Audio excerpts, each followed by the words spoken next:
Olá pessoal, tudo bem? Dando início ao nosso PET volume 4, nossa semana 1, vem como tema globalização e migrações. Na aula de hoje, vamos falar um pouco sobre os povos em movimento. Bem, aqui nós temos uma breve introdução, onde fala o seguinte: o verbo migrar, de acordo com o dicionário Aurélio, significa mudar de país ou região.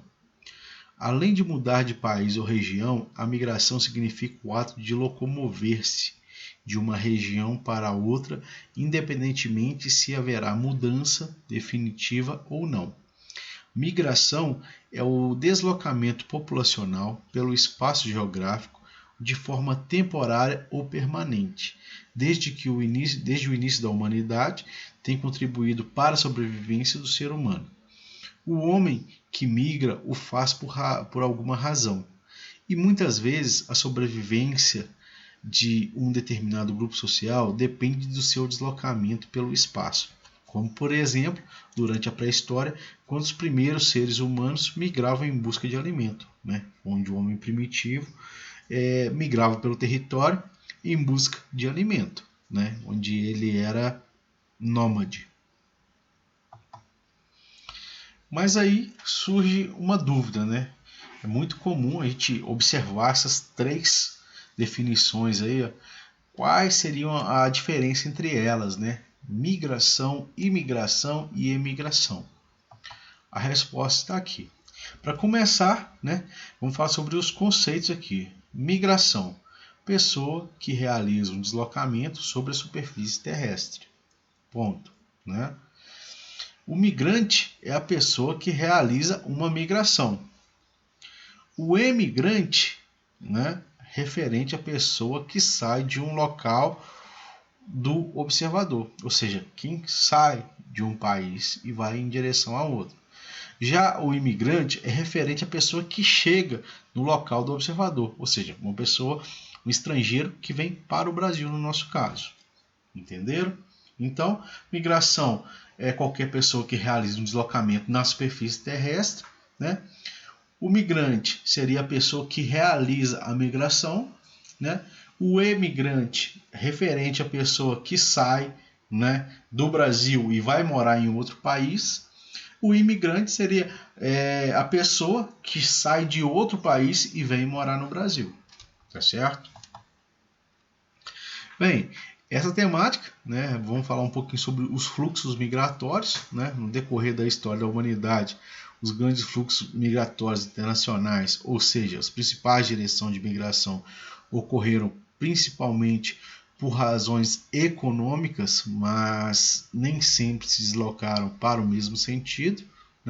Para se ter uma ideia, no século XVI até as primeiras décadas do século XX, o principal motivo migratório internacional ocorria da Europa para outras regiões do globo, já que os países europeus foram os grandes responsáveis pela colonização.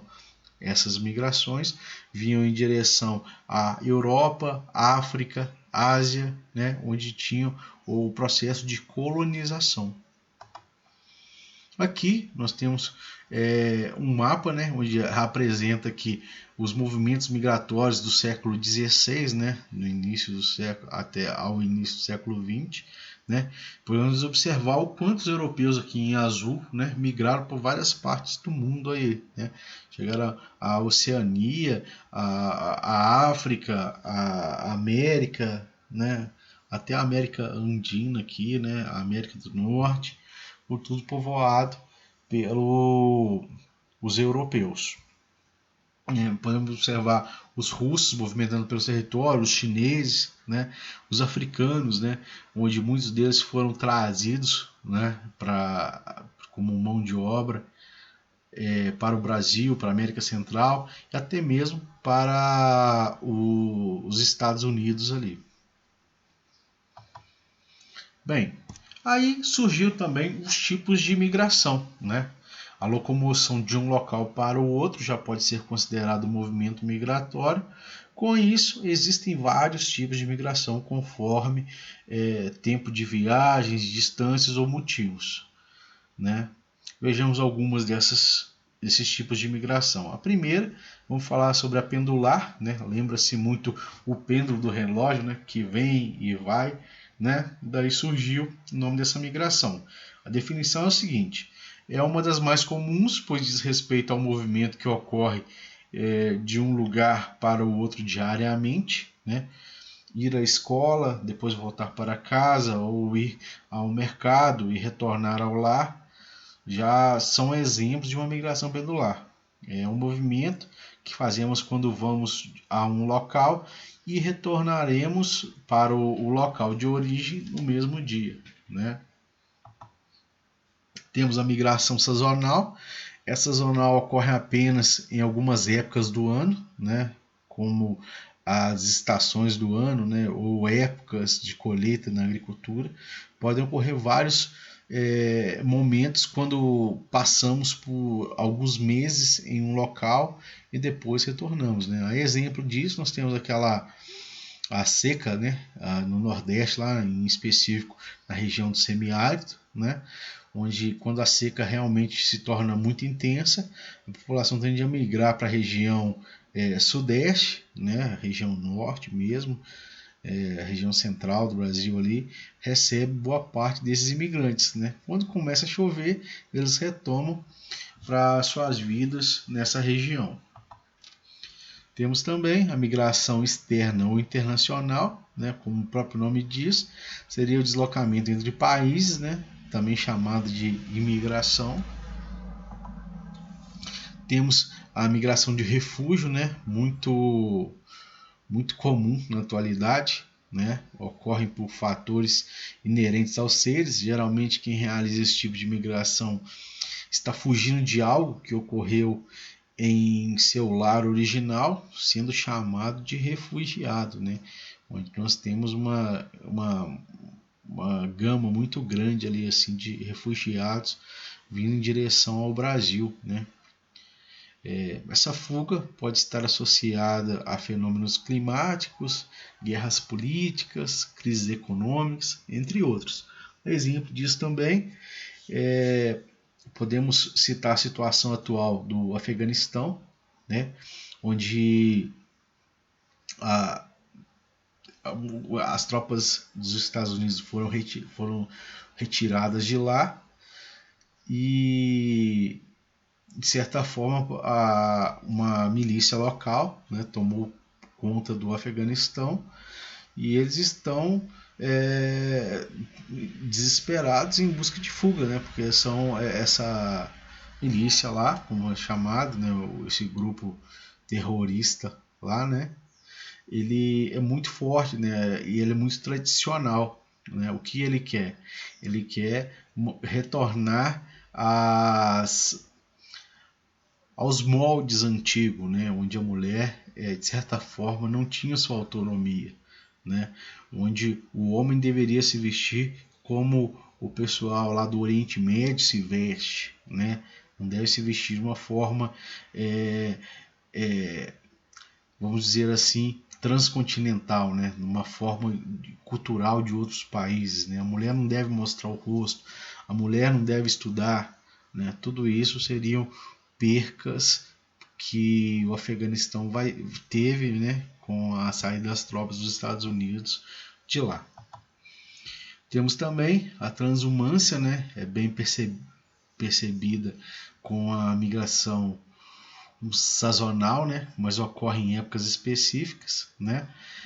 No Brasil, esse movimento é comum nas plantações de cana-de-açúcar, né, quando os trabalhadores vão para as fazendas em épocas para colher cana, retornando para suas casas quando o trabalho é finalizado, né? Essa é a parte da transumância que parece um pouco com a migração sazonal, né?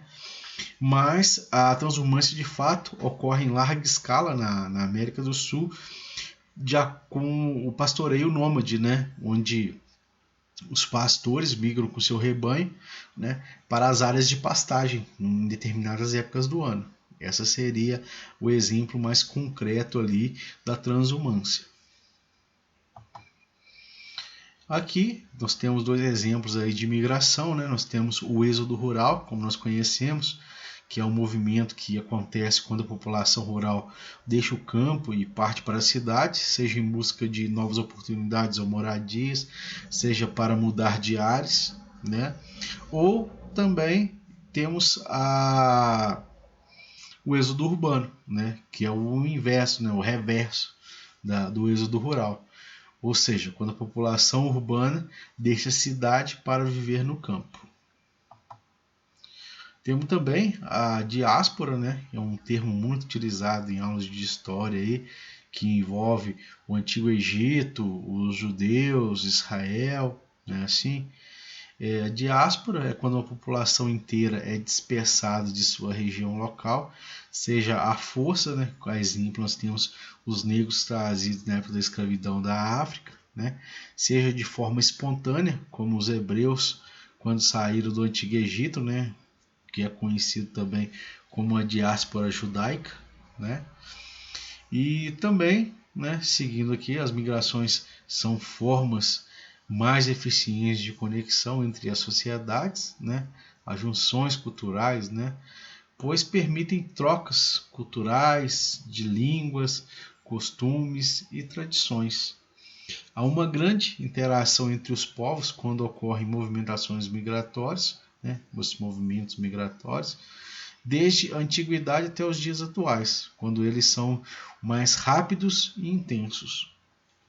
As principais causas da migração estão relacionadas a fatores econômicos, sociais, culturais, ambientais, políticos, né? Tudo isso aí são religiosos também, acabam ocasionando esse tipo de migração.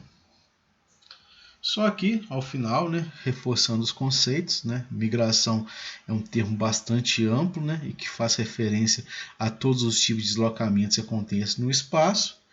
Quando nos referimos aos processos de imigração e migração, damos ênfase na direção em que esse movimento ocorre, né? A imigração corresponde à chegada de uma pessoa ou um grupo de pessoas a determinado lugar, né? Ou seja, o imigrante vem de outro país para o Brasil. Já o ato de saída, né, do brasileiro em direção a outro país, no nosso caso, por sua vez, é chamado de emigração. É importante que a gente guarde esses conceitos aí, tá certo? Um abraço a todos e até a próxima.